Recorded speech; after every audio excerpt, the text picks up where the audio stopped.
the button. Hello, everyone, and welcome to the Amusing Panda live stream, your musing and amusing source for all things War Machine. This week, I am joined by returning guest Cody Demunn. He is back to talk with us about WTC from the perspective of Team USA Bison.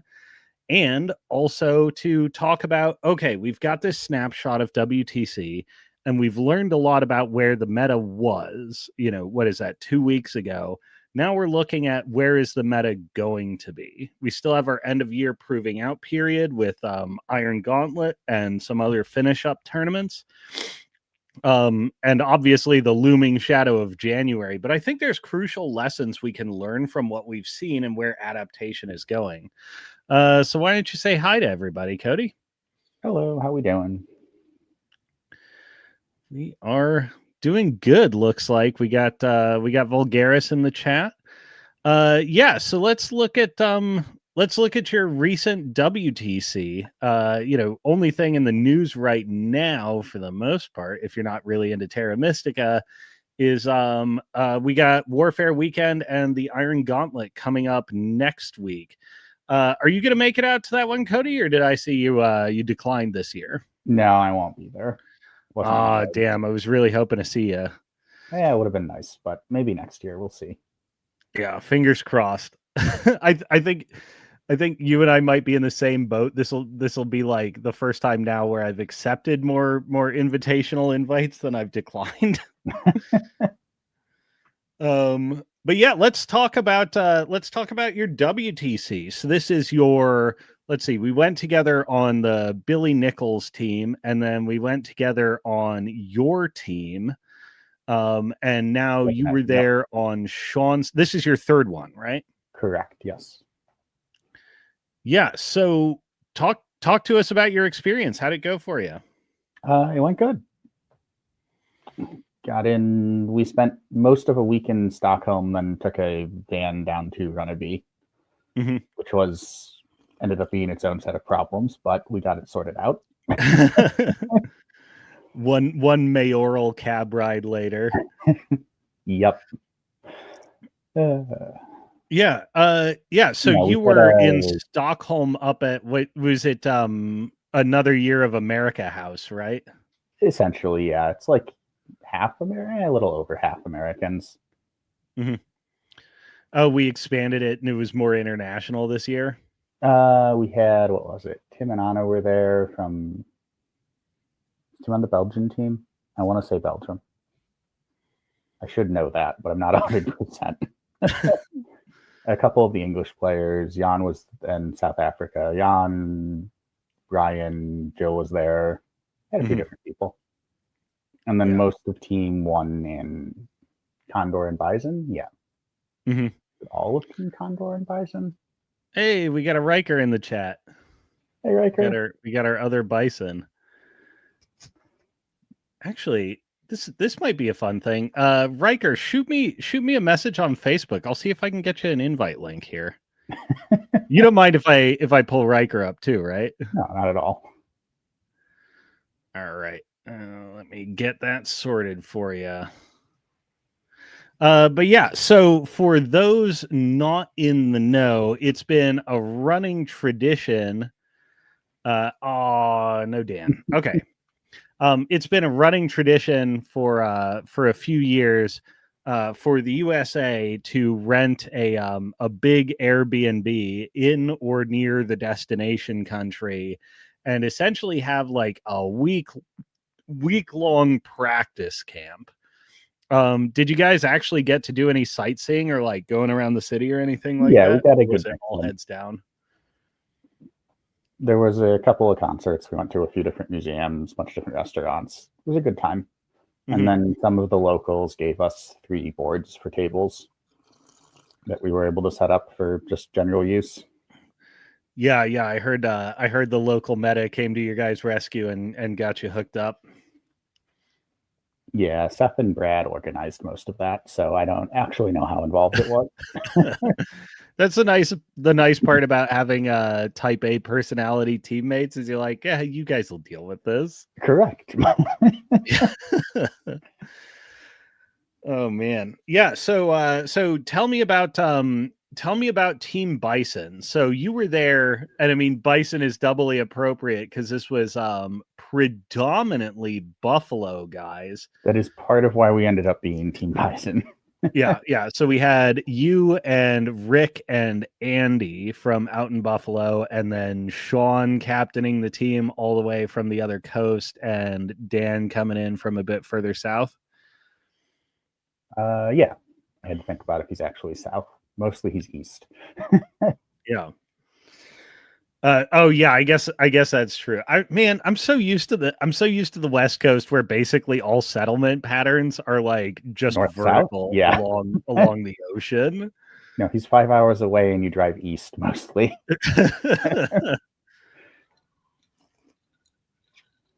Oh man. Yeah, so that team came together. When did you know you were locked into Infernals?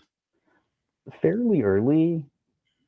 Technically, I was never required to be locked in, but they felt really strong at the start of the year, and then I just kept doing well, so it never made sense to not be on Infernals. For sure. Yeah. And they never stopped being metagame relevant either.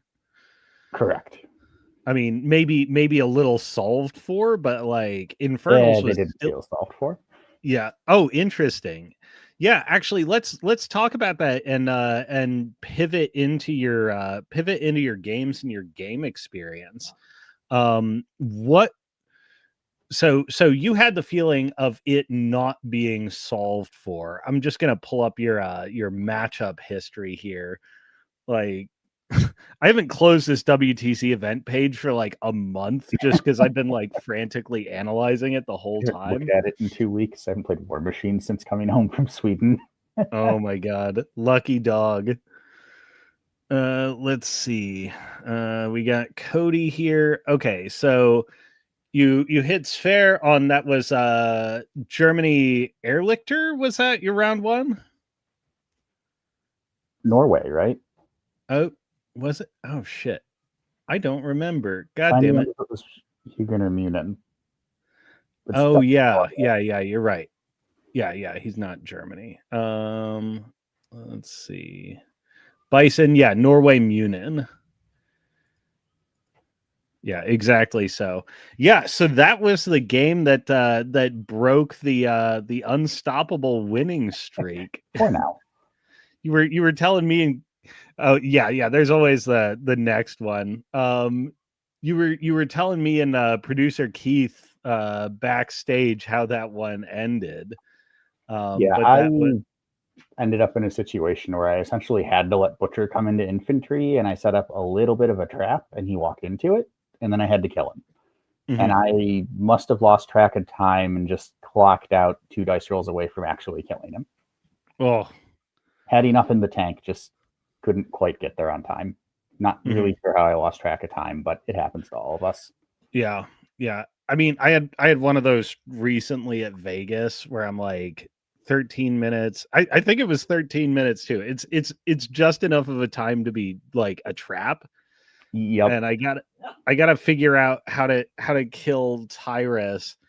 And like, I don't know, like maybe 3 minutes planning, and then I start executing and I start farting around with models that like just don't matter, like Boom Howler's buying attacks into cats, and I'm like, you idiot, you're winning this on assassination. You don't have time for attrition. It gets real desperate at the end, and I wind up not pulling it off. I had to kill, I believe it was a tyrant with just a bunch of sentinels and some cultists. Had to go in and kill stuff. And I just, Butcher's going to walk through this infantry on the clapback, and there's nothing I can do about that. Right. Yeah. So he comes in, he kills sentinels, he kills the first cultist.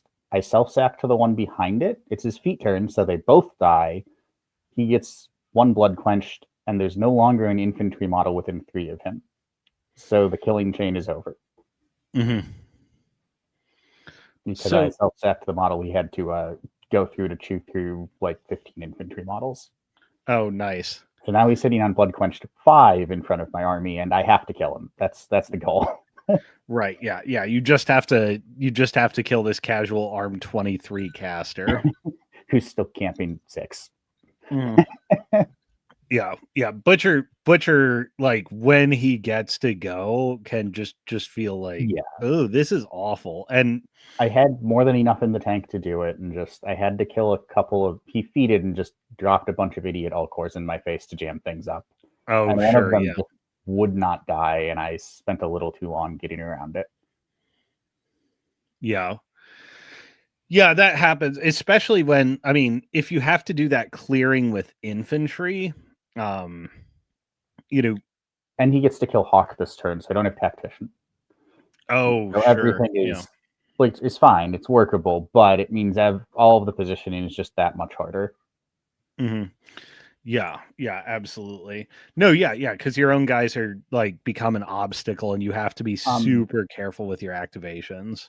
It ended up being a turn where Zat went Scything Touch, triple Ghost Walk, and that was good enough for Tactician. We have Tactician at home. Pretty much. Pretty good. Oh man, yeah. So really good game. It was payload, so I couldn't. I just had to fight Norgoth army down the middle, and there was a giant, like 8-inch wide square house cutting the 40s in half. Oh like, god! Both of our 40s are touching that same house. Right. Yeah. So there's no fast avenue to victory. It's just it's just like you either grind. Yeah. Yeah, you either got to go the long way or get Butcher, and it being at best case scenario the long way means Butcher is just going to get into you and do his thing. I had a bad turn on dice, and I just went in on Invictus. If things go well, I also get to take most of a Tyrant. We almost didn't kill Invictus and had to overkill for it. So yeah, it was. We almost got there. Okay, so howdy, Dave. No John. Look for a community announcement in the next couple of days. There'll be an update soon. So on your matchup, so that was the only one you dropped. And that seems like a pretty close thing, but you picked the winning streak back up. You listed Zat for the entire event. Now I'm curious to hear, because you hit what, Huxley, Kirax, Nixian, and Moraine after that. Yep. And your experience was Zat didn't feel all the way solved for. I mean, I see some good number fixing in there. Lots of number fixing in there. Yeah. And I mean, I'm presuming that's a function of the matchmaking game. Like, was there a lot of fear for Zataroth on the teams you were encountering, and this was them trying to shed you? We didn't talk with our opponents too much about how they felt about the matchmaking process after the rounds, so I can only speak so much on their thoughts, but they wanted to put casters that could deal with my feet turn into me, and I was genuinely happy with those matchups. Right. Yeah, because you're looking at them trying to compensate with offense. So what was the edge? Just presuming that these were more or less preferred. Where we know pairing games always have like a sort of double asymmetry to them. But barring some sort of supernatural pressure, your opponents feel that these are decent. Yeah, these were all playable games for my opponents too. It's not like they were super favored matchups for me, but I think the Chimera ones are both pretty even. They're both games I'm comfortable with because I played them a lot. Moraine, he should have played Helith. Yeah, that seems entirely likely. I played the Moraine game plenty, and I'm very comfortable in it. And then the Huxley game I'm favored in. My opponent also thinks he was favored in it. Interesting. What's the give there? With Huxley? So round 2 I played, it was Australian Numbats, played into Ian? Yeah. I want to say it was Ian with Huxley. I'm terrible with names. That's one of the hardest things if you're not good with names about WTC is to like, I recognize you guy. We got blind drunk together and swore a blood brotherhood, but I cannot remember your name. I don't know what you're called. Yeah. Yep. That game, I had some very unfortunate dice. Mm-hmm.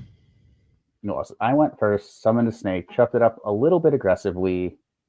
Kruger and 2 black 13th killed it through an umbral. Ooh. Despite D-Cell and Noblesse card. Cool, sure. At least I get to kill Kruger. I put 30 points of work into Kruger and do not kill Kruger.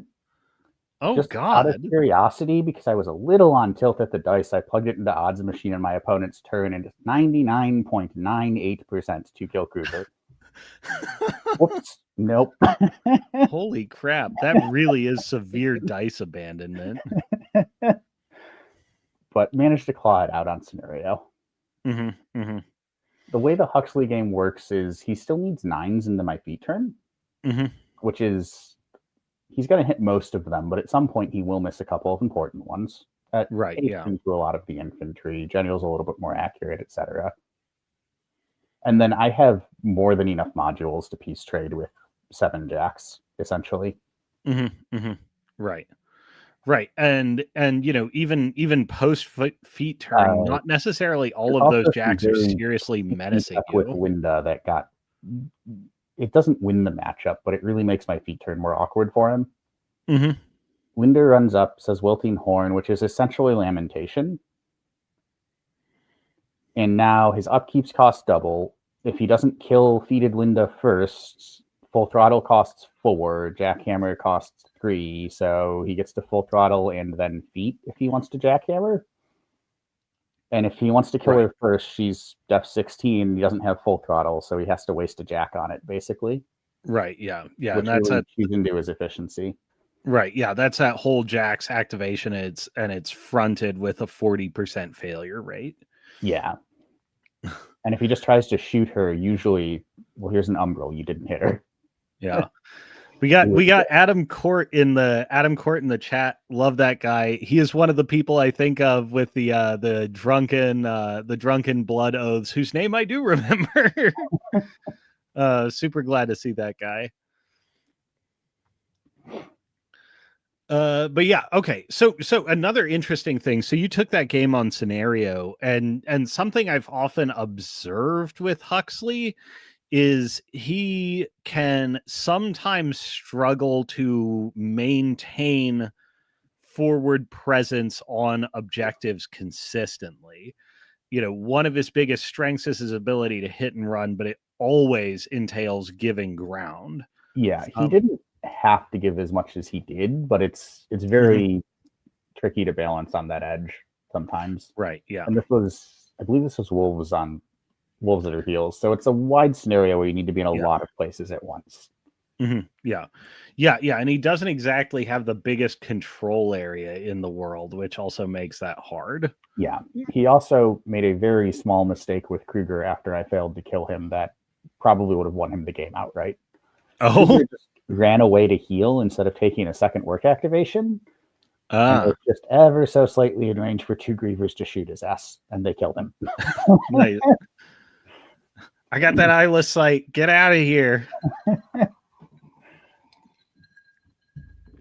Okay, so you also hit Kirax, and he's a pseudo Carnage caster. He's often huh? He might as well be. Yeah. I mean, he's often rated well into that matchup, but it's essentially on the back of reducing your feet to a net +1 defense versus somebody like Shyrus, who is saying for me. Huh? It's worse than that for me. At one point in that game, Lashers went in defeated infantry and said not snakes to hit. Ooh. And they do it every time. Yep. Feet plus carnivore just makes them at 12. Yep. that is that I've been getting a lot of mileage out of that into Infernals myself, is Mat 12 is a good number. Yeah. Brine Blood's offense. We'll just pick a mat and rat value, and that will be it. And we'll also pick a power value. The Kyrax game was that the one on two fronts? Was it Best Laid Plans? No, it was two fronts. Yeah, it was two fronts. Mm-hmm. And I got to play a very comfortable game going because I went first, where I kind of shove up and threaten to take both scenario or objectives, and Zat stands dead center in the middle of the table, half an inch outside of all of his threat ranges, and feats on both sets of objectives. Mm-hmm. Mm-hmm. And then he has to pick a table side to hit because Kyrax can't have both objectives in his control. Right, yeah. And he actually ended up losing both of them fairly narrowly, so it was just a blowout. Oh, interesting. Yeah, because he gets one, I get the other, and I have more random garbage at the end of the game. Yeah. And Kyrax is another guy who doesn't necessarily like going wide because it often involves him being preposterously forward, which sometimes he can be fine with, but not always. I missed 2 6s on a Shadowmancer, or I would have gotten my 100 army points that game. We were never going. Oh, damn. That's brutal. I ran Regna into melee with Kyrax so he couldn't charge my caster while she ran away from him at the end of the game.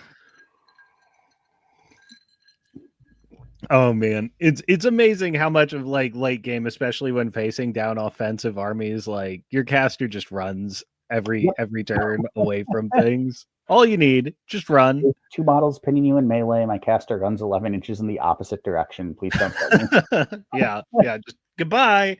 See y'all later. I played that game a lot, and it comes down to you need to play very wide as you can, and be very selective about committing pieces, because he will just mostly ignore the feat turn. Yeah. So but actually, Chimera often doesn't have that many work modules, so I'm giving triple Dark Sentinels, 4 heavies, and a bunch of other random idiots. Right. Yeah. So I think he trade down pretty comfortably as long as I don't let him 2-for-1 me a lot. Right, yeah, and in his army, you're looking at like what he's running 3 beasts and like effectively 4 units that do meaningful fighting. You know, one of which is much more a defensive tank than it is like kill your army, or at least the knights are at any rate. Yeah, they do meaningful work, especially on feat turn. 6 attacks is enough. Yeah, but for the most part, you're actually fighting like a relatively small number of modules. It's usually like 16-ish models. Yeah, that you actually have to kill. Right. Yeah. And more than half of those 4 to 5 of those are 3-man units. Yeah, exactly. Yeah. So this brings up a side question. So, you hit Butcher, Huxley, Kyrax, Nixian, and Moraine. Were there any of these matchups where you didn't feel you had an experience advantage? And I ask this because you're kind of like Eric Akers became a bit of a meme for being a machine, and this year you were just posting results nonstop and like constantly playing. Doing what I can. Butcher is not one I've played into before. There was actually a moment in the Butcher game where I thought I had just outright lost to shenanigans, but the dice didn't say he should go for it, so he didn't.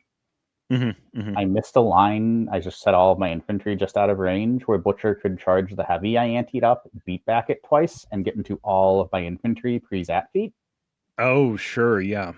But he has to kill the heavy for Homicidal Maniac, and I have 1 Vortex, so he has to hardcast Hunter's Mark Karavnik. He can't do it. Right, yeah. And the odds are just he doesn't quite do enough damage. Right, yeah, that gets real chancy. Yeah, if it works, Butcher would have picked up a Cultist unit, a unit of Howlers, every Dark Sentinel on the table, and Regna, and is now in melee with my caster and arm like 40. So yeah, but you're risking it on a real outside play. And if it doesn't work, Butcher is dead. Yeah, exactly. Yeah, but I didn't even see the line because I just haven't played into Butcher at all. No, yeah. He was a rare caster. I mean, like I played against him with Blake, Blake with him a couple of times, and I played against a local a couple of times who's been using Butcher. He's been a late emergence into the scene. And to be honest, I think one, he's not as bad as he was rated to be initially, especially for broad metagame relevance. Like, he doesn't cast Windstorm, he doesn't cast Carnage. So what? Yeah. The other is, it is not hard to be better than the rest of the Orgoth stable right now. Unfortunately true. You have Rusk and everybody else, and there's not a lot of, it doesn't take much to be playable in the everybody else pile. Yeah. I mean, I think Sabreth does have some underexplored territory. Like, I think, there's an inappropriate leveraging of Perdition with her. Like one of the shocking things to me is that everybody who was running Sabreth this year was running melee Perdition Sabreth, which, I mean, I think even last year showed us just is not enough to be viable. But, what does have a real metagame niche is if you run gun Perdition Sabreth and just use it as a disproportionate pressure vector. But that's neither here nor there. And maybe. I don't know if it pairs with her Rusk well, which is in Orgoth a problem. Right. Well, yeah, that's the thing is, like, even if you conjure, an interesting use case, it's just not going to be as generally applicable as somebody like Butcher, who just brings a massive punishment button. Yep. And actually, there's another digression there. I've heard a lot of people. I've heard a lot of people commenting on 18 points is a lot for a Tyrant Riker. I think you can tell the design space difference between, say, Tyrants and Malefactors quite clearly.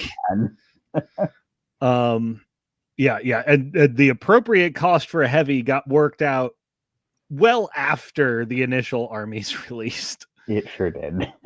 I mean, I think honestly the writing was on the wall with 11-point strikers, but here we are. Okay, so one of the things that I've often heard remarked on is that the Euros tend to play a slower game than Americans. This may be not necessarily 100% in your experience. I've often found that my games tend long and tend toward conservative positioning anyways, like with often engagement not happening meaningfully until turn 3. But was that an adaptation to get used to? And the reason I bring this up is because Butcher seems somebody who is actually really favorably disposed to that sort of style of play, because the later engagement happens, essentially the more total it is, and Butcher tees off on total engagement.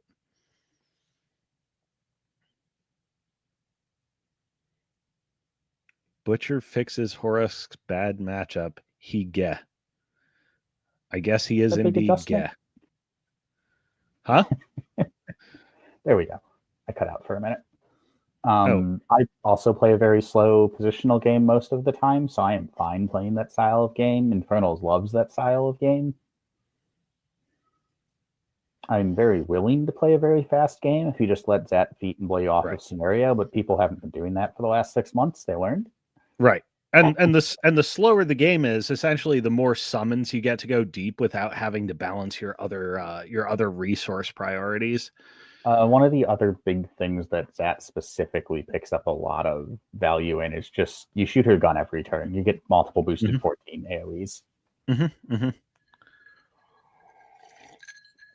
Yeah. Okay. So for you personally, there wasn't a learning curve, because you're sort of headed in that trajectory anyways. How did your team respond to it? Was that a bit of a blind side for them, or was it something, everyone went in like fully eyes open for? We were aware of it. We were also aware there is a little bit more into some European teams of a predilection to take kind of bad assassinations in matchups they don't love. If you offer a player who doesn't feel like they're in a good matchup a 45% assassination, they are probably pulling the trigger. Right. Because you're always that's the 0th question you should ask for an assassination run is like, are my odds of winning this game otherwise higher than the odds of killing this caster. Yeah. Where we draw that line and where some of the European players I've talked to draw that line is not always in the same spot. Yeah. But we were generally aware of that. Very few of us got assassinated. Huxley did get got by Boom Boom, but Andy never got a chance to get a Boom Boom rep in before the event and just accidentally gave up one charge he couldn't. That was enough for Huxley to die. Wow. Interesting. This is the killed through full camp game. I think he might have been on 4 camp. Brutal. I can't remember, but yeah.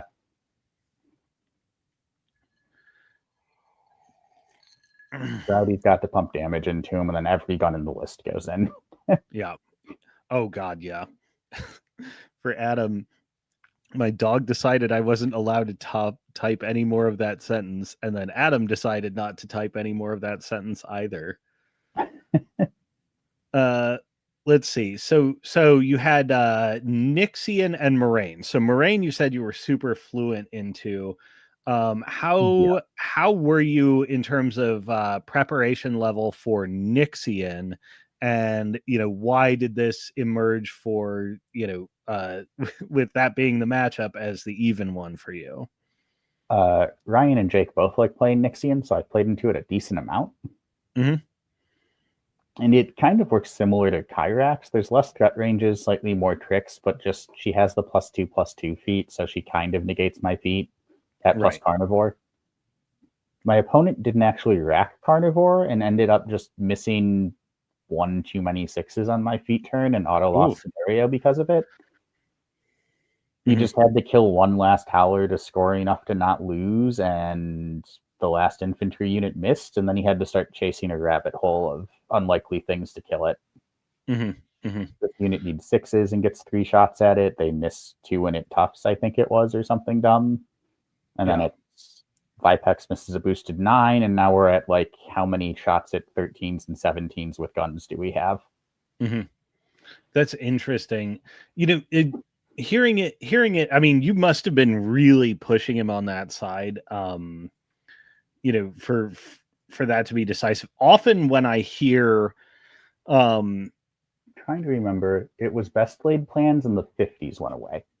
Oh yeah, so you got real slow BLP. Of that game. There's a snake sitting on the cache. They're mine. At some point, the snake walks over, picks his cache up, and it just spends the game sitting on my cache, so he can't have it. While one Jade keeps repoing over to threaten to go get it if my snake tries to come back into the game. And on turn 2, I have a picture of the board. That snake is the only unit in the left 26 inches of my table. Yep. Everything else is in a ball 10 inches wide behind the 40s. Yeah. Oh, to the point where I'm tripping over myself trying to shuffle things because I have 50 models in this 10-inch bubble and there's no space for another one. Yeah. BLP needs a look over. I don't know if it does. I don't know. I feel like that scenario would be so much better if nothing went away. As weird as that sounds. I could see that. Like it would be pretty dynamic, and you'd still get like a quasi dead portion of the board, but just like, rocking it around to like, oh boy, let's see what kind of game we're gonna have. It's either gonna be super live with our armies rumbling on one half of the table, or it's gonna be preposterously slow. It has always felt live, regardless of what objectives go away for me. Interesting. I wonder how much of that is down to army composition. It very well might be. I think part of it is also, especially in the first half of the year, as people are adjusting, people just deploy wrong on best laid plans. Oh, sure. Deploying relatively evenly and symmetrically. Yeah, that's a mistake. Don't do that. Yeah. Well, that's also like even as like a developing player skill. I hear people 50% of the time it's 100% the wrong objective. Yes. I mean, but I hear or see people talking about deployment, and they often have a strong tendency to deploy symmetrically. I mean, I think it's a human psychological foible that like our animal brains are geared up to look for and desire symmetry on, like an evolutionary level. And when it comes to deployment of forces and allocation of resources, symmetrical is not always the right call. In fact, even if your army is just like caster packet, and right? Huh? It's especially true on this packet, right? Yeah. Oh, super duper. Well, like, even if your army is like caster and then like split 50-50, like duplicates of everything, deploying your army symmetrically is actually almost never the right call, because the things that do things well, they're like, that do a particular set of things well, because the scenarios are pretty asymmetrical, they're often like making best use of their tools in the same domain.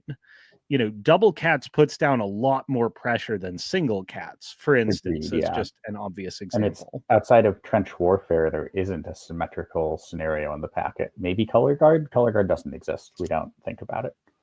Right. color guard doesn't exist and can't hurt you. But there's even if your army's split, just leveraging the pieces in the domain where they actually want to go means your army often should be asymmetrically. And people are often like, well, I'll form like discrete strike forces and they can handle everything. And it's like, yeah, but often they can't handle everything, as effectively as like if they really get to apply all their tools at once and do it hard. You know what I mean? Yeah. Yeah, I would agree. Yeah. I mean, so it's a bit of a digression, but I feel like that's it's not even a noob trap. Like, it's a trap that you have to overcome as you're struggling to like develop higher and higher performance.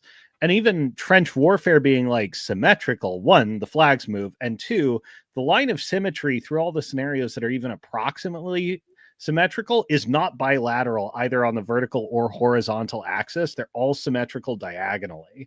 True, which indicates to you, as somebody being on the bottom end of that table, that your desire to exert influence over it should be asymmetrical. At least a little bit. On trench, it's much closer to a vertical line, but even then, it's not. The caches and the flags that you can't actually score yourself still aren't exactly even. Right. And I often find myself like on trench warfare, this is a big digression, but on trench warfare, actually, the avenue I tend to pursue most is, devoting only token presence to my flag, because it's very hard for the opponent to seize without massive concerted effort.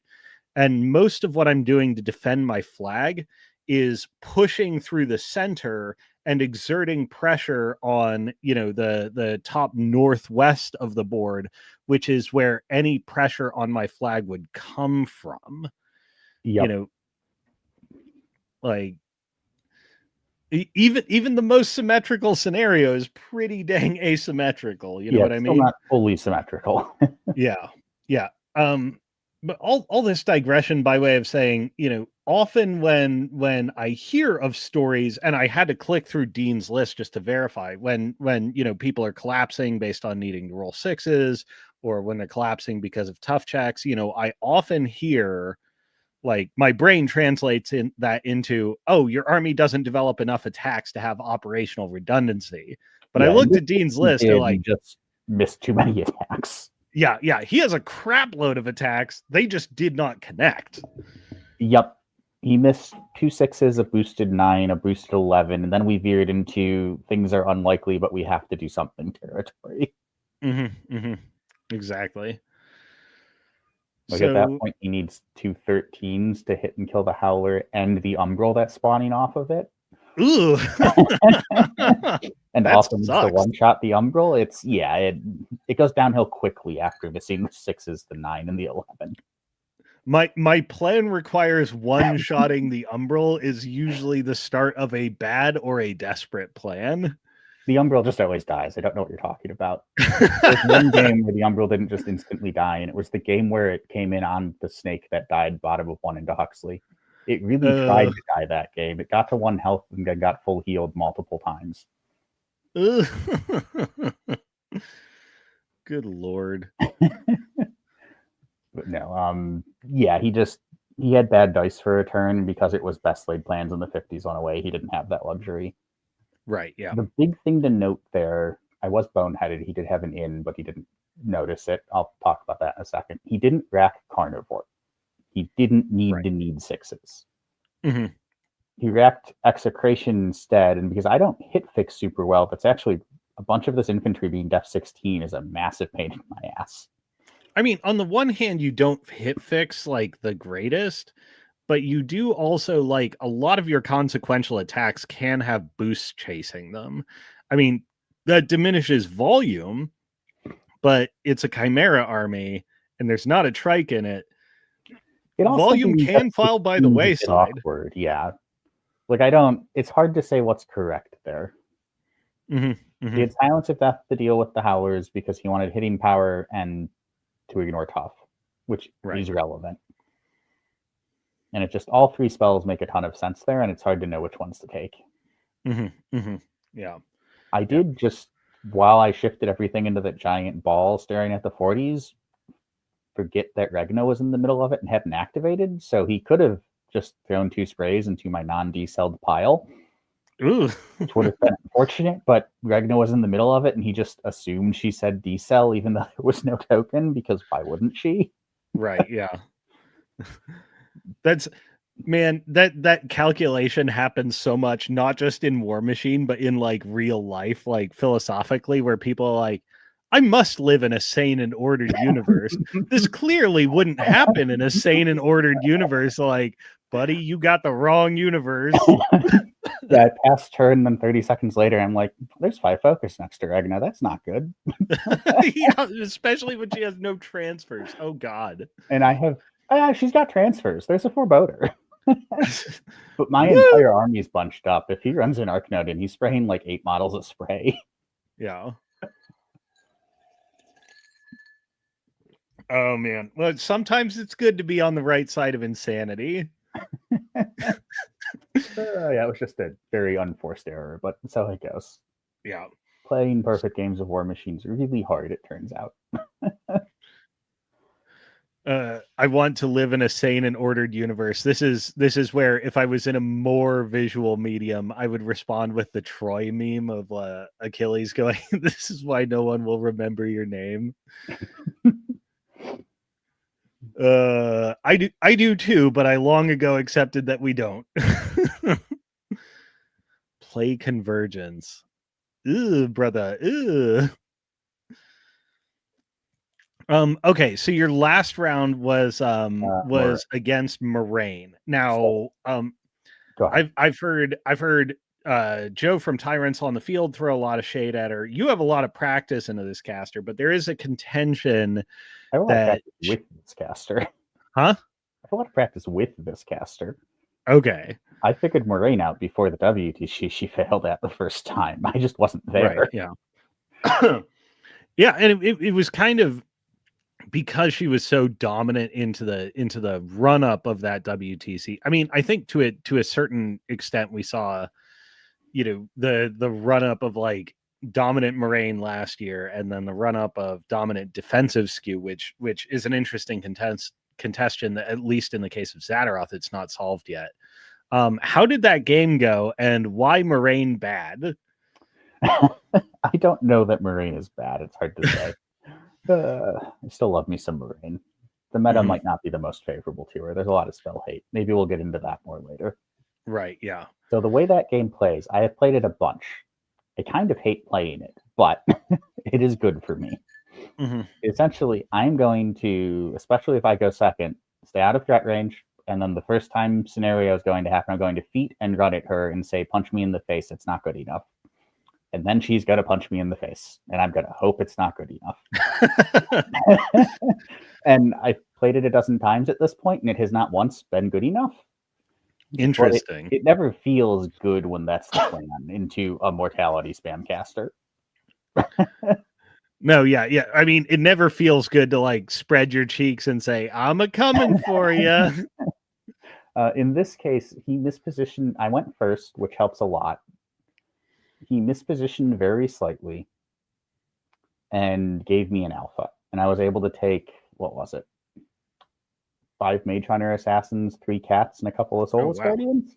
Wait, so what was the nub of the misposition? Was it just giving you a Rites of Torment trigger that put you like well into his stuff? I could get my guns in. He had 1 Mage Hunter Assassin in his unit within 18 of Zat, where she could shoot it and clip the other 2 with Blast. Oh, that's and not then good. 2 Cats were at 14.5 from a snake. Mm-hmm, mm-hmm. So I was able to Ghost Walk, charge through a house, and it ate 2 Cats. Mm-hmm. And then I just trimmed the rest with what guns I had, basically. Mm-hmm. Right, yeah, because you got all the eyeless sight you want. She can't really protect it. Because I killed so many assassins, he did get to viewer rights out of the dirty, filthy things Linda does to Moraine, which was cute. Mm-hmm. Linda puts Wilting Horn. It's the same as Huxley. You put Wilting Horn up and run at their caster on feat turn. Right. Moraine really hates upkeeps costing double the turn she wants to feat. Right. Yeah. Linda, she has other tricks, but her main trick is a good one. In these matchups, that's her main trick. The other main trick she has didn't come up. Mm-hmm. In very specific matchups, you can stack her range reduction with Zadaroth, and it's absolutely backbreaking. Oh, sure. Yeah, because you're essentially getting old school Windstorm. I've had her 8.1 inches from Sky Raiders in the Winter Core just going, you literally can't touch me. Your guns are range 0. Go ahead. That's delightful.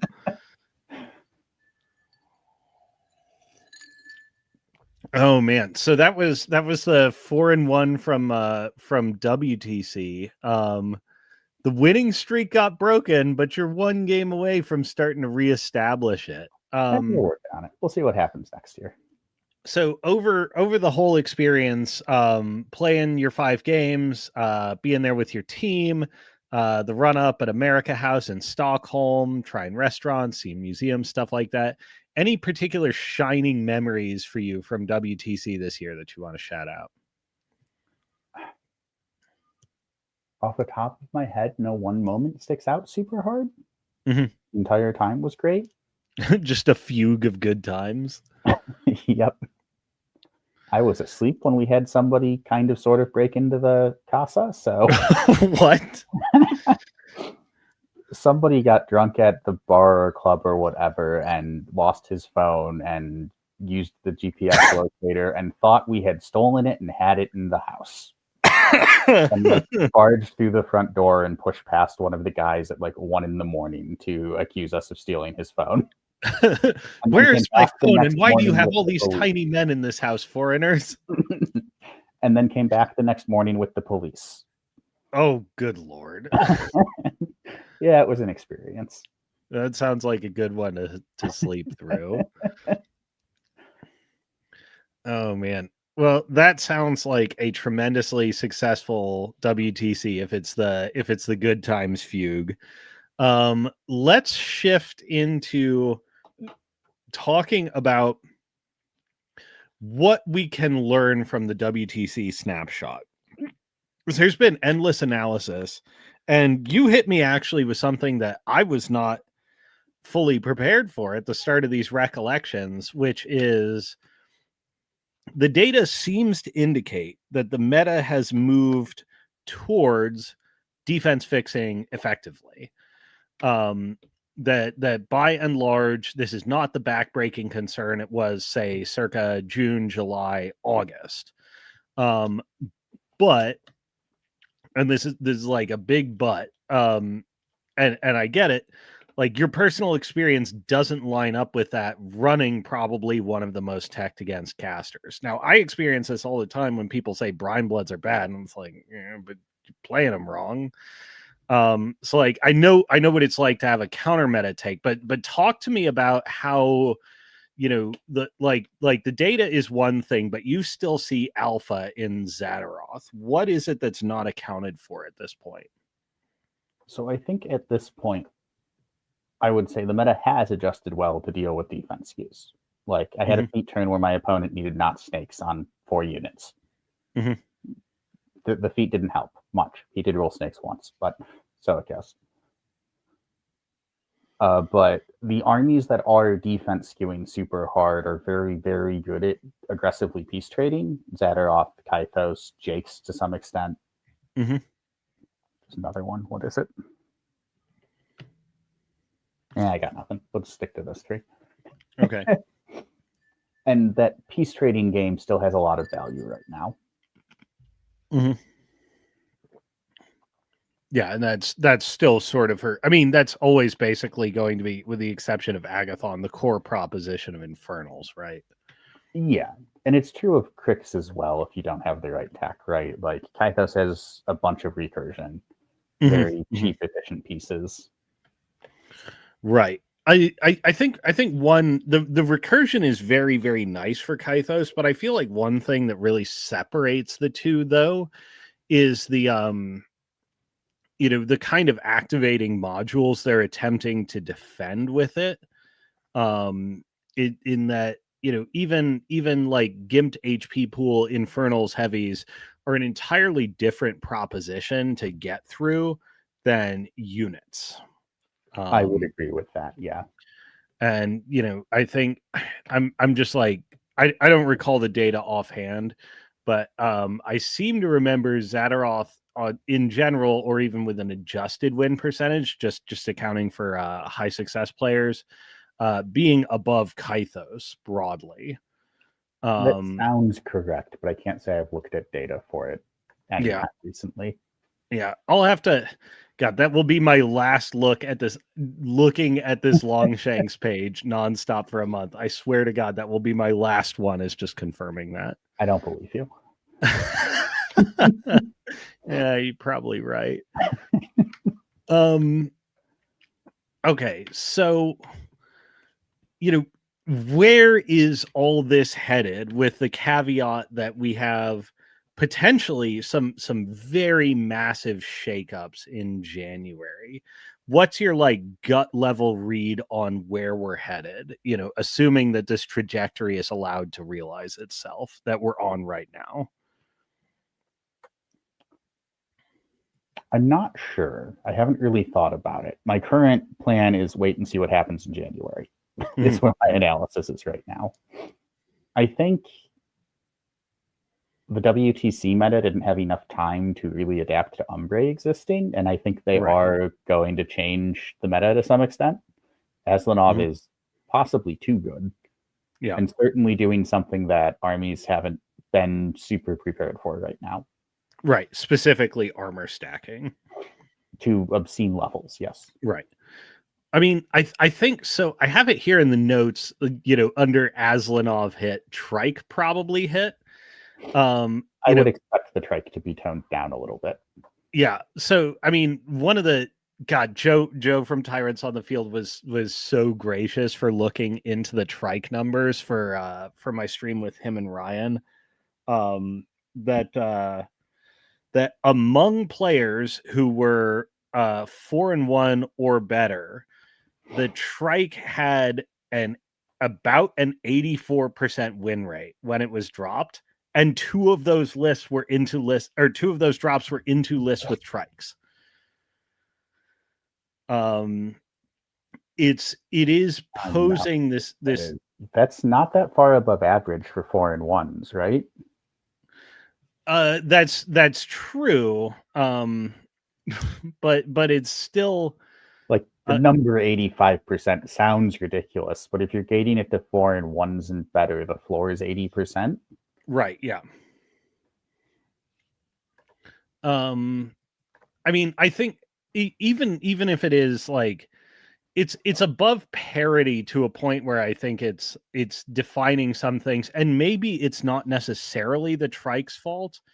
But it does indicate that the threat the Trike is presenting is extremely long threat ranges, aggressive spell hate, tanky ass defense, and also great offense.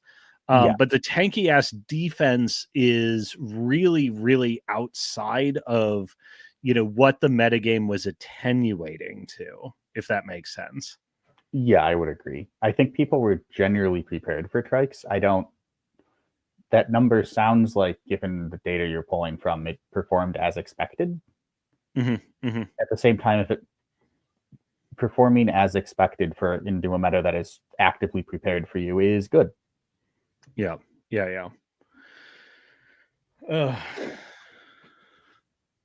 In if every 4-1 list is Sheerus Trike, maybe something needs to be looked at in that module. I'm willing to go on a digression there. Yeah, go for it. So that's part of, I think, how Chimera plays. The game is Rocket Tag right now. I don't think that is a terribly controversial statement. Well, it's interesting because we were talking in the pre-show, and the way I was structuring this metagame outline, there is very powerful offense, but I was not, when you say Rocket Tag, you mean extreme powerful offense in conjunction with long threat ranges. Correct. Now, yeah. I've spent like the last year or so essentially playing uphill against long threat ranges, but it never rose to the level for me where I was like willing to like where I had thought it was necessary to articulate it that way, that the threat range was dictating the shape of the metagame.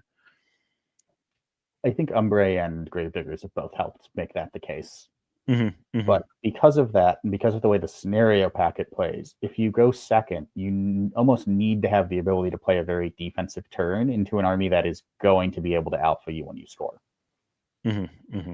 Chimera doesn't have a lot of tools for that. The Trike's a defensive piece, Incarnate Knights are a defensive piece, and you have Sheerus Feet.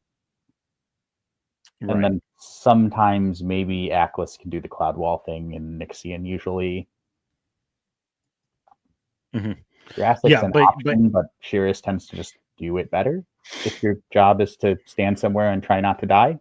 Right, yeah, to nullify positioning and say, I get to stand where I want. I still think the Trike's very good and will presumably get toned down because it's probably above the curve, but it's the fact that Sheerus plus Trike performs that very defensive role in Chimera, so that you have the option for that in your pairing feels very important. Right. Well, it's interesting because the people I've talked to, with the exception of Brandon Owens, seem to be of the opinion that, okay, if we're gonna look at Aslanov and Trike being hit for overperforming in this direction, the vectors, and I'm not a game designer, but the vectors most people are discussing are actually like secondary vectors where like, okay, it's fine for this to be a primary shtick. The problem is like the offense is too good, or the assassination threat is too good, or the threat ranges in general are too good. Yeah, it's the fact that it does everything. At the same time, it is 33 points for the really good build. You can get it down to like 30, and then you need to staple Shadowmancers to it. Yeah, I think 31 is the minimum viable cost, and then you staple Shadowmancers, yeah. So it is literally a third of your army, so it kind of has to be doing something at all points of the game.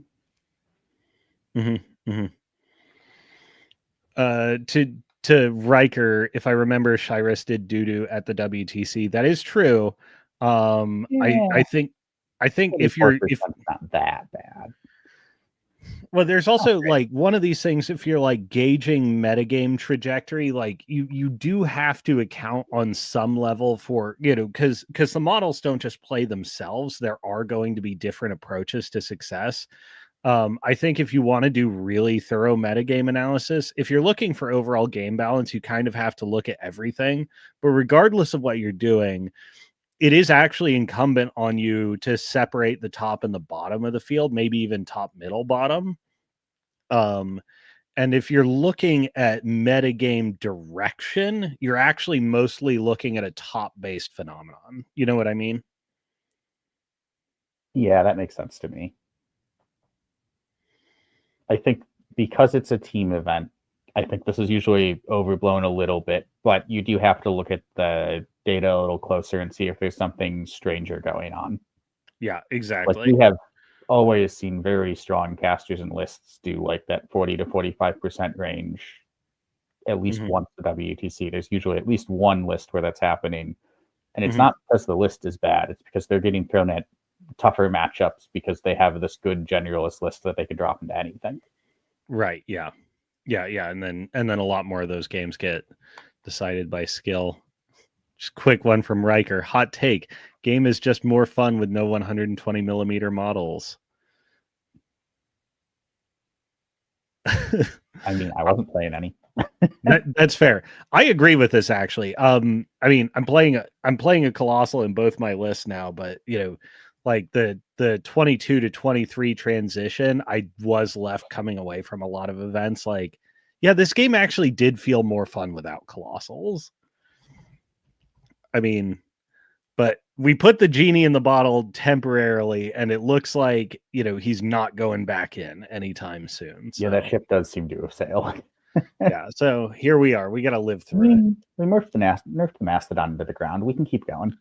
Yeah, I suppose that's true. Just take turns obliterating them and rendering them irrelevant. The Trike dies this year. We'll just keep going. This is a great financial move when they're your flagship purchase with high margins. Oh man. Well, actually, so I'm going to segue a bit out of order, and I do want to come back to your analysis about Rocket Tag, but I think another thing that showed up, the trike was a bit participatory in the Rocket Tag, and a bit participatory in the metagame. Was not what was very, very attenuated to high defense, but not attenuated to armor and manufacturing big values. There's the question of unadjusted Colossals. So Colossals for which there's been almost no metagame attenuation. The Phantasm and the Hellraker. Adjusting to the presence of a Colossal is always going to be a big deal. And I think particularly for Dust players. Colossal is, but I think both of these Colossals are reasonable, so I would agree. Mm-hmm, mm-hmm. Yeah, I mean, I feel like where we're unadjusted for is like the Phantasm is notable, among many other things for bringing great ranged offense in Dusk, and also bringing has the option to bring a universal defense fixer. I don't know if I agree with either of those statements. Interesting. Yeah, As talk to me about it. Looking at potentially playing Dusk. Okay. Yeah, where do you think this thing lands, and what course are we on as it continues to exert influence in the faction? It is an okay gun platform at best, I think, for the most part. We just, at the end of the day, you're paying 30 plus points for 3 gunshots. And probably have to staple more points on to be able to boost those and have you reroll if you want that. And they're range 12 for the most part, which means if you're shooting them into a lot of armies, your Colossal is in danger. The guns themselves are fine. Like, they're not bad shots. They're worth taking, but they're not... This is not like Mastodon a couple years ago. Level of the shooting is incredibly good and safe. So what is this a Helith only piece, or like Helith and sometimes Hazaroth? What do you think? Probably. I think it makes the most sense in Helith. I could see builds of it working with Moraine or Hazaroth, mostly Hazaroth. Moraine seems skeptical. Maybe there's something with Seraphel in the right meta, but I don't think we're in it. Right, yeah. In an infantry heavy meta, maybe Seraphel feet can time walk for it. That's and true. Then it does bring a defense fixer, which is nice, but it's a defense fixer that gets one shot that you have to hit that can be shield guarded, kind of, in the good players. It's a big enough AoE you need to position to eat the shield guard intentionally to keep it off of the target you don't want it on, but... Yeah. Where it does shine is its melee output is actually reasonably impressive. Yeah, because it's base POW high. It's only mat 6, right? It's mat 6. Its base POW is 21. And then if most of the sensible builds are going to save 2 points to have a powerful attack weapon, so they can double boost it. Sure, yeah. And then it's POW 21 boosted hit, boosted damage with crit decap, with a reroll from a Void Shaper to crit fish and make sure you hit. Yeah. Which is, I've had it one shot entirely too many snakes. And it's not even, it's like, it's that feat turn. You rolled a boosted 10 with a crit and a reroll, or an 8 if it's Helith feat, and then rolled like a boosted 7 on damage. Boom, dead snake. Right. Yeah. Oh god, yeah. I'm just doing the math in my head and like, oh no, yeah, that snake gets ripped in half on even a low damage roll. That's effing dead. And into a more normal box is heavy. It's like you need a boosted 10 to one shot it, maybe an 11. And if you don't, you have a second arm. Right. Yeah. He just plinks you with the other one and you fall apart. Oh, you're at 6. I punch you again. Okay, so middling impact colossal then, particularly because like maybe in the right metagame. I do think Helith is a very strong caster, so that you could see that start to perform more as people get more practice with the list. I don't know if it matches up well into the metagame right this second, but we'll see what January brings. Right. Okay, so sort of middling impact. Dusk may get some other touches that will hopefully have the faction cohere a bit better. Also runs into the classic Dusk issue of how the hell are you going to score 50s? You just spent 35 points in your colossal package. Right. Yeah. Not doing it with that. Or you just do the Chiriboga move. Like, how am I going to score 50s? By spending another 35 points.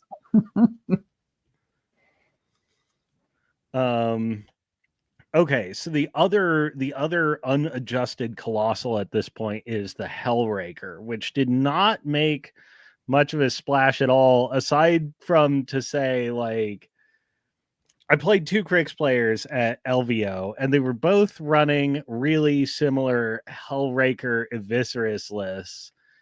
And I beat it pretty handily, and I came out of it like, man, I think this list is bad.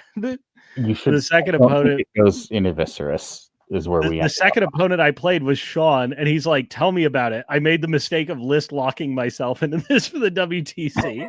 I have to one list Kythos now." He did. Yep. Yeah. I mean, the Hellraker is so new. I don't think anyone even remotely had its niche figured out. Agreed. It's a very interesting colossal. I believe it's a good colossal, but we'll see how it develops. I mean, my initial read on this thing was, and like a lot of the builds that you saw very early on with it, and still continue to see as people continue to experiment with it, is people trying to enable the Hellraker with their caster or with their army, which doesn't seem to be successful. And my gut read on this guy was like, no. It's the other way around. The Hellraker enables the rest of your army. This thing's job is to spray twice and get punched in the face until it dies. Right. Yeah, exactly. Yeah. So what it does, great. yeah. What it does is actually highly positional. Like, it stands in places, absorbs impact, and, presents a denser, threat than most Crix armies can present, and 2, presents a denser target than most Crix armies can present. Yeah, and if you have to overcommit to kill it, Crix is more than happy to kill everything in sight. Right. Yeah. And there's casters like Sepsira who can happily substitute the rest of their battle group for this thing, still maintain the advantage of drag guns, and have essentially like a giant body block for Sepsira. Put a drag gun on it. Don't even put a drag gun? Double void plate spray. 25 points. Fair enough. No, yeah. Double void plate also hits a weird breakpoint. Because you can choose which side you're crippling, one heavy will often take a void plate off on its own. And if you only have one, you now no longer have a void plate.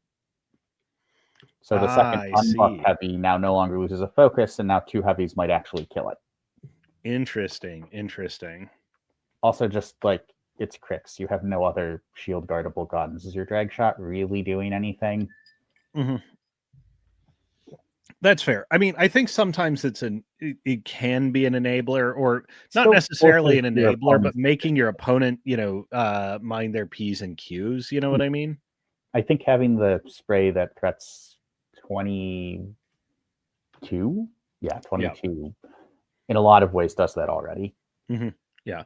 I mean, it's a neat enabler for the faction, drag gun discussion aside, because Crix is generally pretty low threat range. And when your opponent is mostly like, this is why legacy armies actually really struggled in a prime armies, especially in the early days, is they were just not designed to have like incidental offhand ranged attacks and run combined arms armies.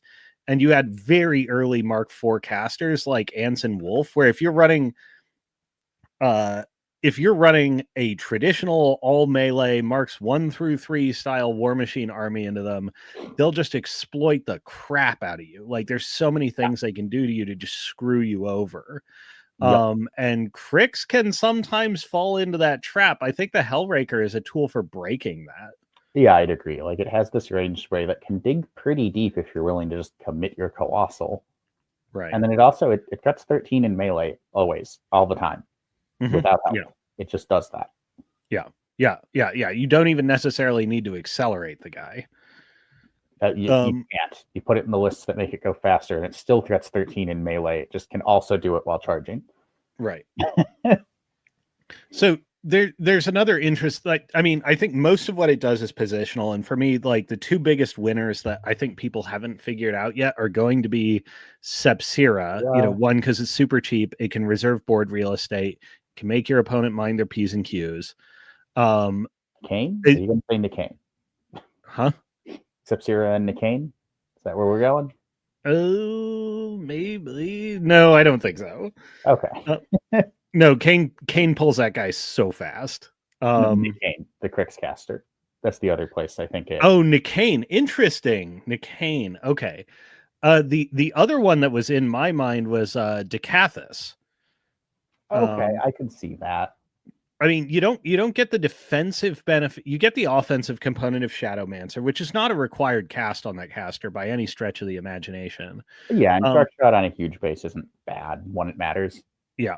What Decathus really opens up is old school Terminus plays, where Terminus would often run a Colossal, and the Crix Colossal is not the toughest thing in the universe, but it doesn't have to be when an invincible caster is body blocking for the army. Yeah, I could see it. That is kind of what Decathus has been doing already. Right, exactly. Yeah, body blocking for a bunch of attacks. But there's one component to it because it can be pretty agnostic to your own positioning because it moves by placement. Correct.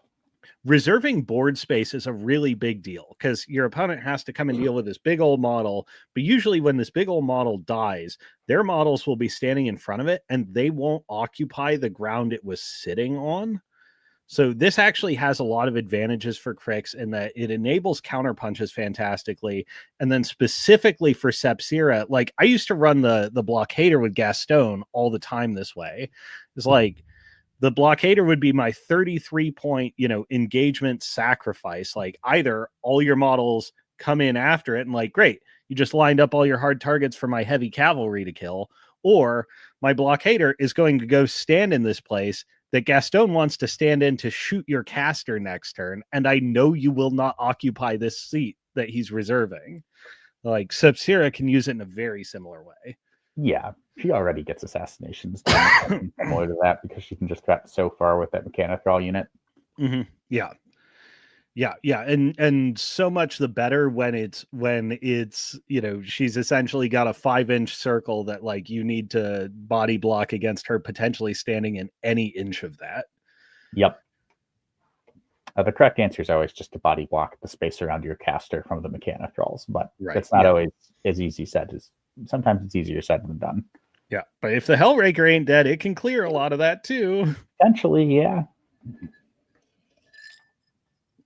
Anyways, so we have some Colossals that, haven't quite hit their stride metagame wise. Do you feel these guys are going to be impactful in the coming year? Yeah, I would say so. The Phantasm has its places, and the Hellraker, I think, hasn't been explored enough yet, but has several promising places to explore it. Right. But these guys aren't yet rising to the level of like borderline faction defining like the Mastodon has been in the past, or like it's not as obviously strong as the old Mastodon or the Tricar, right? Yeah. I mean, I would even say the Abyssal King. I think right now that model tells you a lot about how Brine Bloods should be operating. Maybe. But I digress. I don't know. I'm on my heretic path and I'll stick to it. I don't know that you're wrong, but I'd have to think about it more. Yeah. I run it in both lists for a reason. Okay, so those are I think we've talked about unincorporated models. We've got a big old asterisk on January, and it could be, depending on the mood the designers are in, it could be a little bit changes, it could be a lot changes. Pretty sure we're going to see some bottom factions like Winter Core get big touched again. Hopefully this time it'll stick. I wouldn't be shocked if a couple armies get like the Storm Legion treatment. I think Storm Legion treatment. How are we talking? 22 to 23 or 23 to 24 Storm Legion, or are we talking 24 to 25? 24 to 25. Okay, yeah, where they get a glow up. Yeah, and a rework in some cases. Yeah. God, Winter Core has so many models that are just bad at a conceptual level. I believe this is the first year where SFG is going to be fully in control of everything that's happening. Right. Yeah. This is the first time they're fully weapons free, and there's wild speculation. What do you think is dependable without going into, maybe things that one has heard if one has had open ears? You're almost certainly going to see the top of the power curve turn down, right? And it feels like a pretty safe bet you'll see the bottom of it brought up. Last year we saw the bottom of it brought up in ways that didn't necessarily help, but we'll see what happens. No, yeah. I mean, that's been like the lifelong story of being a Khador player. Like essentially as soon as like Flying Draken was the high water mark, and everything after that has just been a like year after year of disappointment. I think it's something we gloss over a lot, but game balance is hard. Yes. Well, and also deciding what percentage of the catalog you want to be relevant, because it's not always going to be 100%. I'd argue it can't be 100%. Yeah. I think you're right. Yeah. Even with the catalog being somewhat smaller than it used to be, it's still very difficult to have everything relevant at all times. Right. Yeah. And there are just some things that like, well, the model's printed, like there's only so much we can change. There are some concepts that it's like almost nothing would be enough to fix the Winter Core mechanic. I don't know about that. I mean, we could start stapling crazy rules to him, but I think the best we're going to get is cost 1. Cost 1, POW 7 armor, pierce attack. Just make him a forecaster. Done. Part of his problem and why he's so screwed up design-wise is that he has so many attacks and so many attack-based rules. And none of them do anything. Exactly. I've had a mechanic attempt to attack in exactly one game and then find out its guns were range 0. Good Lord. Yeah. So there's some models you're always going to fight for inherent design reasons and because the choices have already been made. Yeah. It's also like, some factions do require almost revolutionary changes in like you look at the Eidolon, like you don't have to take a gun, but they're baked into the bottle. They're there. Yeah. I mean, honestly, I'm actually a huge like demaniac when it comes to the Eidolon. Like, John and I spent a lot of time workshopping cheap Eidolon lists, and I'm actually kind of surprised that didn't appreciate more at the WTC. Because when we started the show, like they're still very middle of the road right now. They're middle of the road, but that solves that scoring 50s problem, and it actually creates a disproportionate resource commit problem for your opponent because you're essentially fielding super heavy lights at them that can kill units. Yeah. Which is a bizarre thing to say, but light warjacks have been, and I mean, I'm of the opinion that light warjacks in the entire 20-something year history of War Machine have actually been designed wrong, because they're not designed like light tanks or something like that in real life, or like destroyers where they're they can field some weapons that hit like a truck, but their frailty is their weakness. Instead, they field low power weapons and their main attribute is their disproportionate amount of defenses relative to their cost. I think that's inherently a difficult design niche to balance. I don't remember how many galvanizers were in that list, but that's what I'm picturing right now. Just all the galvanizers. yeah. Axis with what's the least points per box I can get? Yep. I think there's a couple of interesting ways you can design lights, but a lot of them have been misses. Yeah, I agree. Game as a whole. Right. Well, and the lights that tend to stand out for either having like really strong utility abilities, which Shield Guard often counts really as. Strong utility, really cheap boxes and armor, essentially. Right. Just box spam. Well, and all the lights that have been like really meta defining, not by entering a spam level, but by being highly metagame relevant, have been defined by having, either great utility or an excellent offensive. Yeah, I was going to say, or very specific good offenses, usually guns.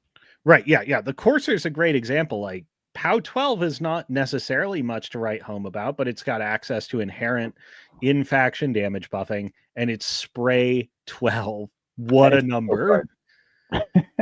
Yeah. And it has a randomly okay melee weapon sometimes. Yes. Depends on how lucky you feel. But yeah. Or how Huxley you feel. That just means you get to try to be lucky more. Mm-hmm. That's the same thing as luck. Haven't you read Black Swan by Taleb? I have seen Huxley coursers do nothing, and 2 Huxley coursers kill a colossal. Glorious. Okay, so let's pivot over to the defense-based metagame.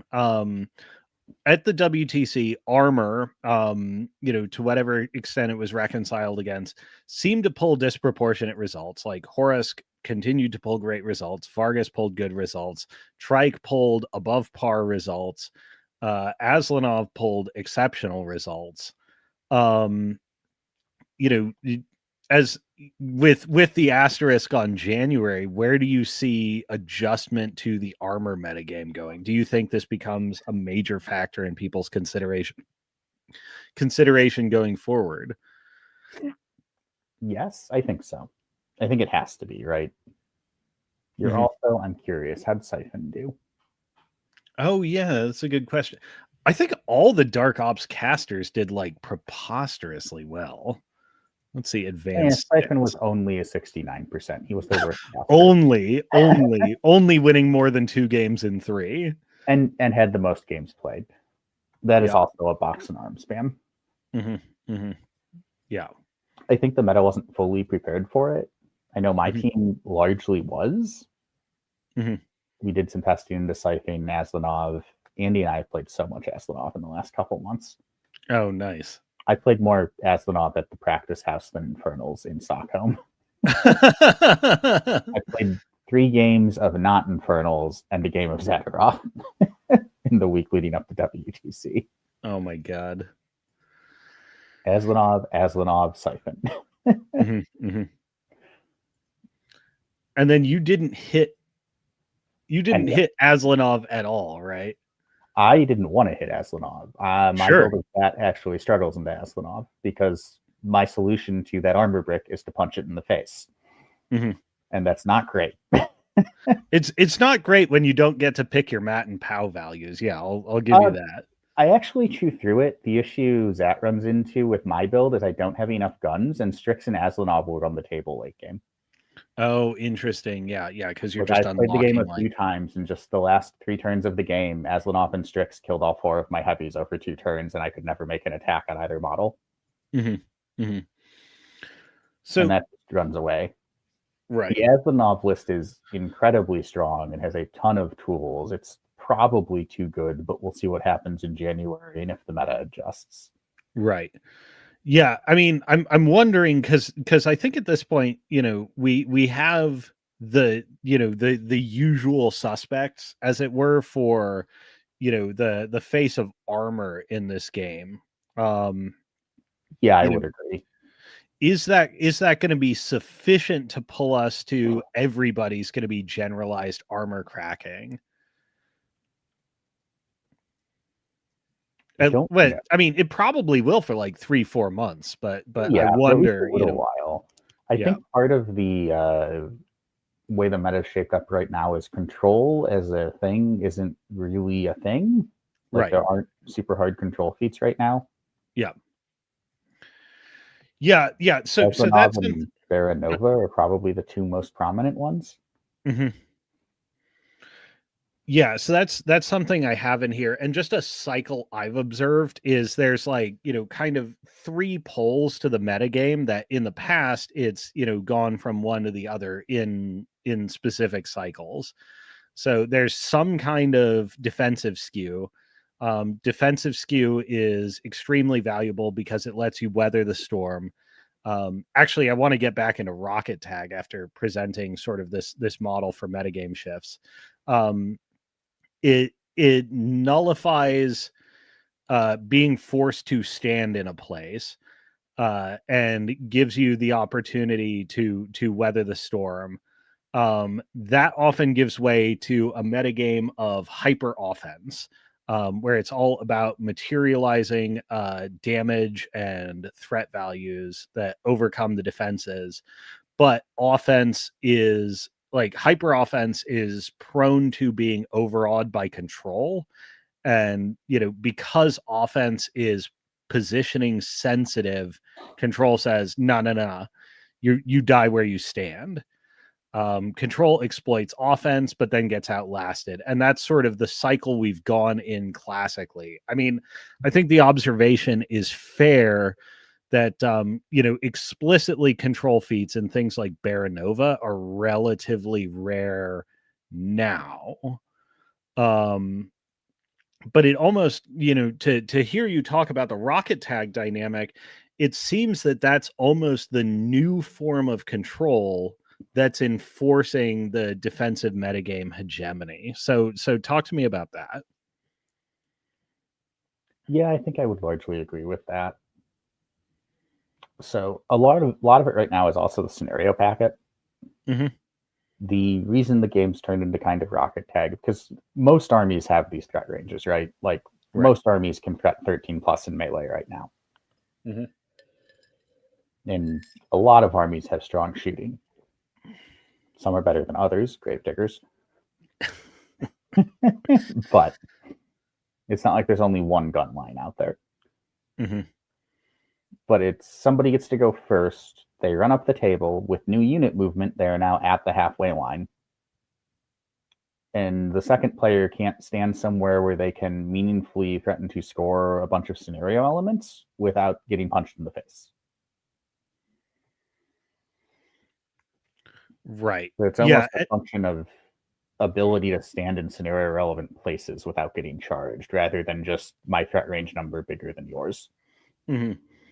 So I think there's 2 branching off points for this because last year, in 2023, we were still essentially playing with old Steamroller that we've known and loved for like 7-8 years. Last year was the first shift to the new paradigm.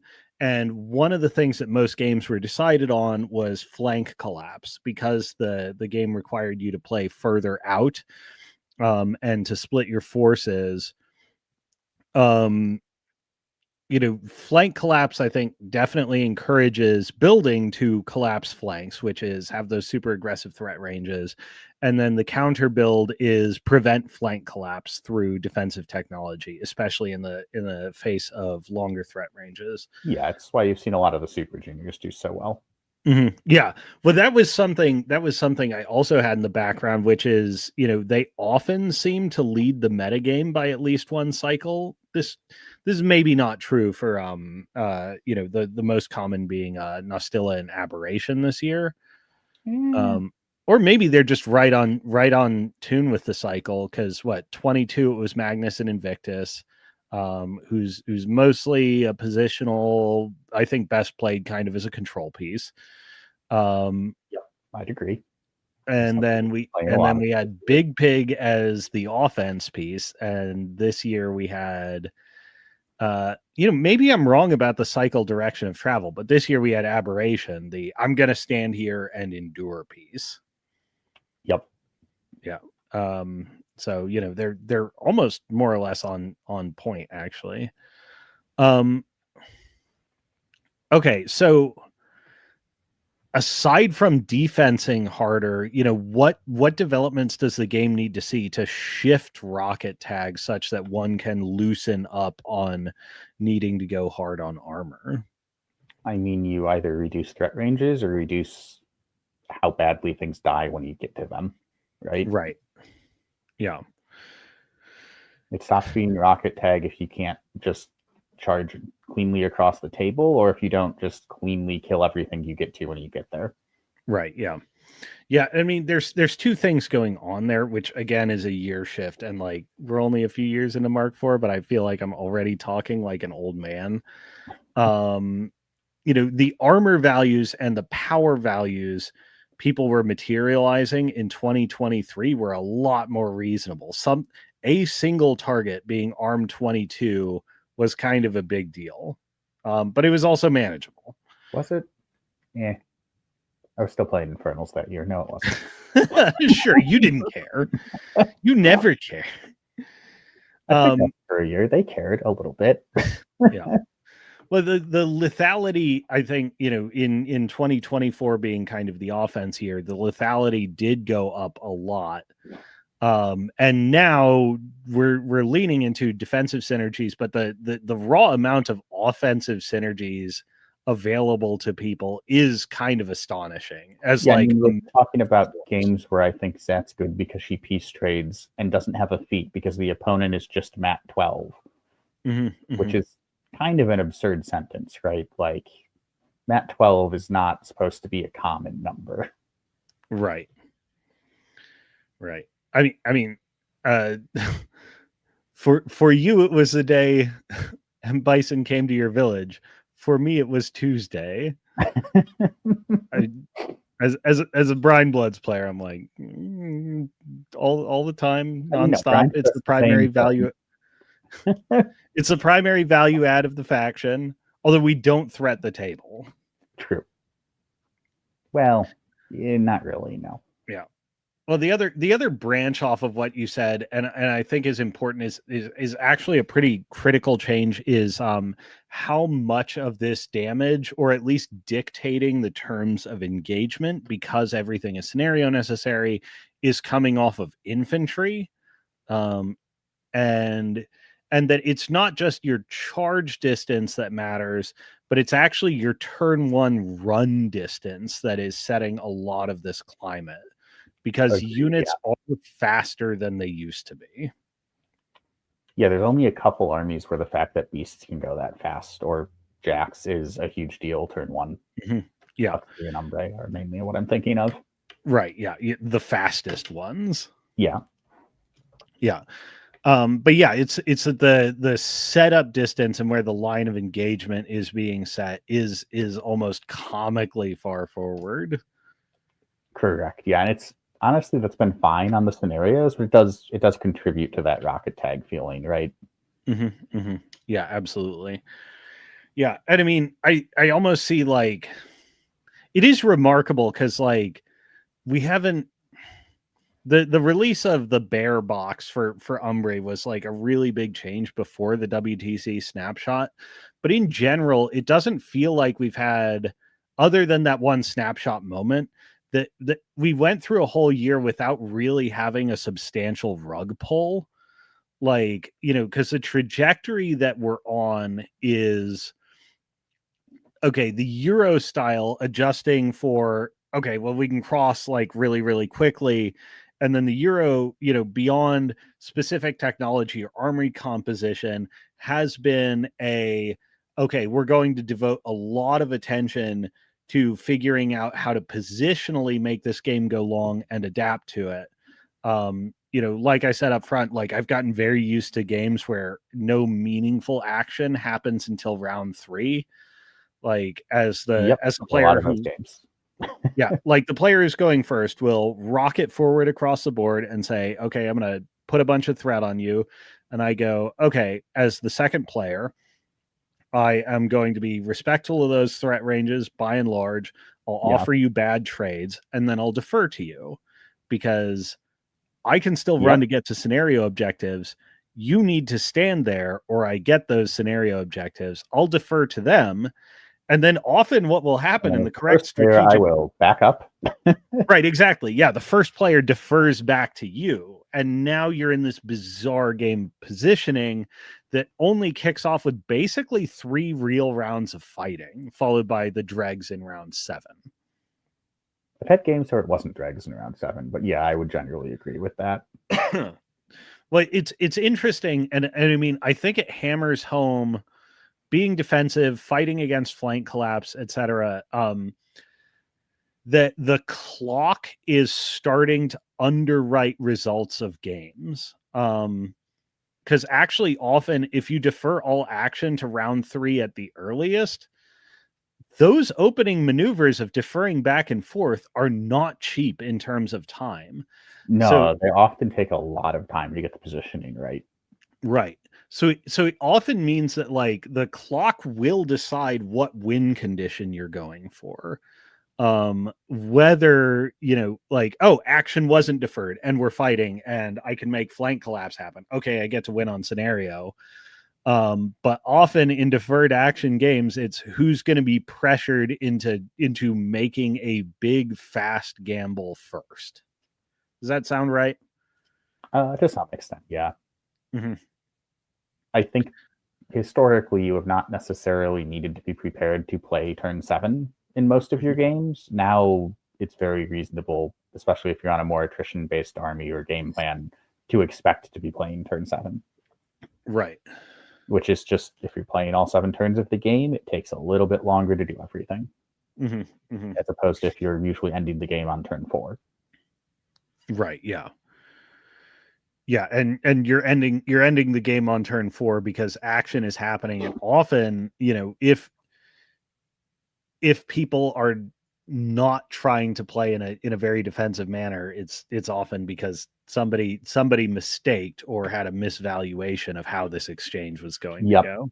That's my experience, yeah. Mm-hmm. That is interesting. Okay, so I mean, looking at this, like for you and me, I think is really productive. But for somebody who's like, you know, on the way up and trying to distinguish themselves in this metagame of rocket tag and deference and clock underwriting a lot of results, how do they look to start to refine these strategies and play in this world as somebody who maybe doesn't necessarily have the depth of experience? I think one of the big things I looked at while I was trying to figure it out at the start of the year, essentially, was how you have to play the game on scenario. You will have to go second into fast armies. They will be able to charge basically to your deployment line if you're not doing something to keep them back. Like, if you have a strong gun line, they probably can't stand that close to you. But otherwise, they're going to. Mm-hmm. So you have to have a plan for how you want to interact with that and how you want to play this scenario on those games. Mm-hmm. And I think knowing roughly what that plan is ahead of time saves you a lot of time in unpacking it and executing. Right.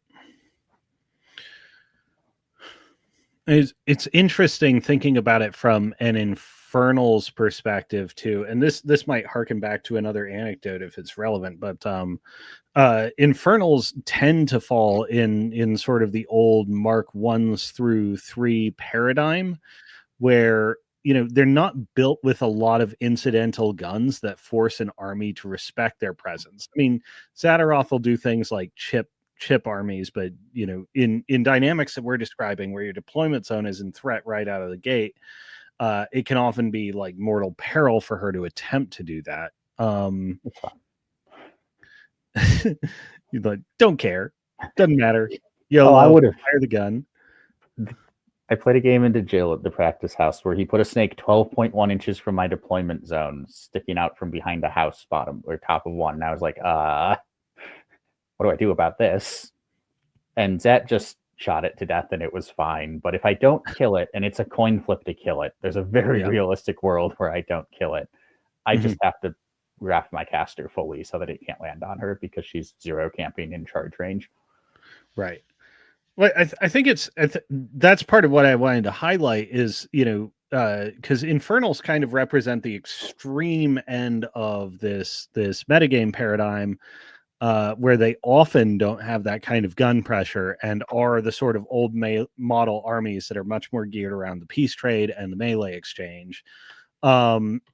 And it was interesting to see the divergence between particularly what you and Justin were playing and what Gilles was playing. And essentially, you guys have to react or chose to react to this rocket tag environment in very, very different ways. Both of them are essentially fundamental positional plays. But it was interesting to see Gilles lean against the pop feet for big value.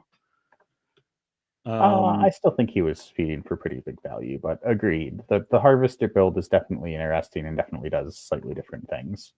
I think the amount of random kind of bullshit ranged or magic attacks in Infernal surprises people sometimes. It has more random pop guns than you think it does. Are we looking at hex bolts coming off of Sentinels? Sometimes I have won games into Weaverns off of that, where it's just they let a snake come in because the snake doesn't kill it, and I'm like, Hermit Telemetries and Repos up. I hex bolt it to death now. That feats your turn. I have also, I've just had the Agathon list kill a Hellraker at range entirely with spells through D-Cell. Oh my god. But we don't have the same, most of our random, like, decent quality ranged attacks is like Annihilation or Chain Lightning off Aura, and you have Hellfire on Regna. It's a bunch of random boostable things like that. Rather than I randomly have 4 boostable hand cannons laying around my army.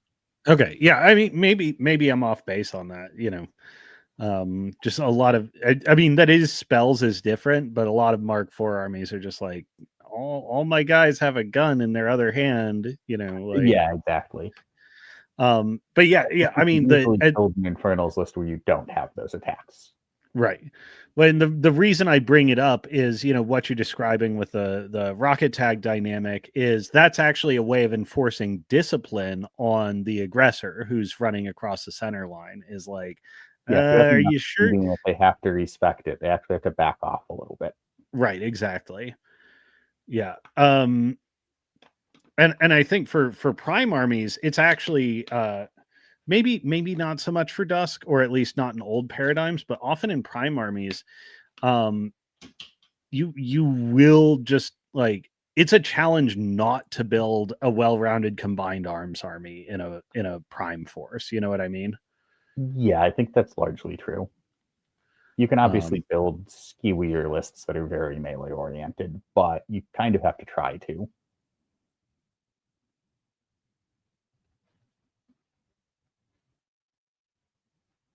One moment. Cosmo's having technical difficulties.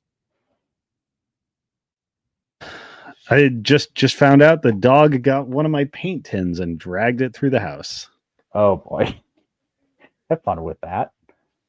Yeah. I'm gonna have to go and deal with that in a minute. Yep. Oh boy. Okay. So we should probably accelerate a little bit toward the end. Time to wrap up. Yeah. But just sort of a last question, like, as you're eyeing up the next year, you said you're already looking at Dusk. What are you thinking for, what are you looking for gauging, likely metagame winners and losers, and where are you looking to place your bets right now?